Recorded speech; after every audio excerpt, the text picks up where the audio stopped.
কথায় আছে টেরার নাম বাবাজি। চট্টগ্রামে, আমাদের বাংলাদেশের চট্টগ্রামের হাসান আজহারের মতো হেভি ওয়েটের প্রার্থীকে নেতাদের কি মতলব আছে, কি উদ্দেশ্য করে ওই এরকম একটা হেভি ওয়েটের প্রার্থীকে সরিয়ে দিল আমার বোঝা যাচ্ছে না।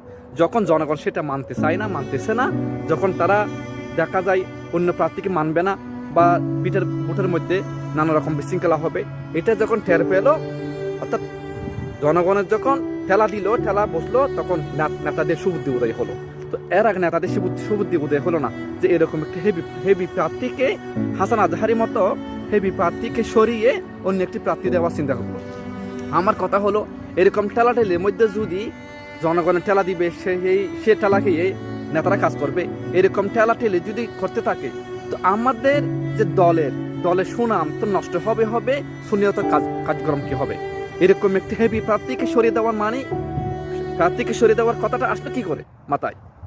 একজন যে জায়গায় যেরকম প্রার্থী চাই তাকে ঠিক সেরকমই, আমি বারবার আগে বলছি, এখনো বলতেছি, যে জায়গায় যে প্রার্থীর সেই আহলুস সুন্নাহ ওয়াল জামাত আকিদার হলো, সেই মোমবাতি হোক, চেয়ারের হোক, কিন্তু একতারার হোক, আমাদের কোনো ধরনের বিদ্বেষ, কোনো ধরনের ঠেলাঠেলির দরকার নাই।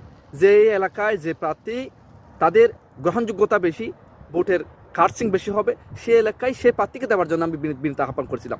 এখনও বলতেছি, আপনাদের ঠেলাঠেলি যাবেন না।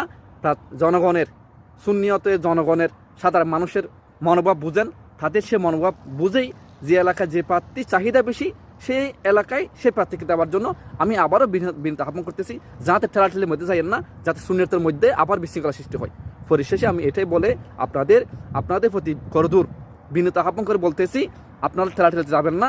যে এলাকায় যে প্রার্থী চাই, যে প্রার্থীর জনগণের চাই, সে প্রার্থীকে দিয়ে আমাদের সুন্নিয়তকে সংসদ যাতে এবার যাতে মিস না হয়, সে আশা ব্যক্ত রেখে আজকে ভিডিও শেষ করলাম। আসসালামু আলাইকুম ওয়া রাহমাতুল্লাহি ওয়া বারাকাতুহু।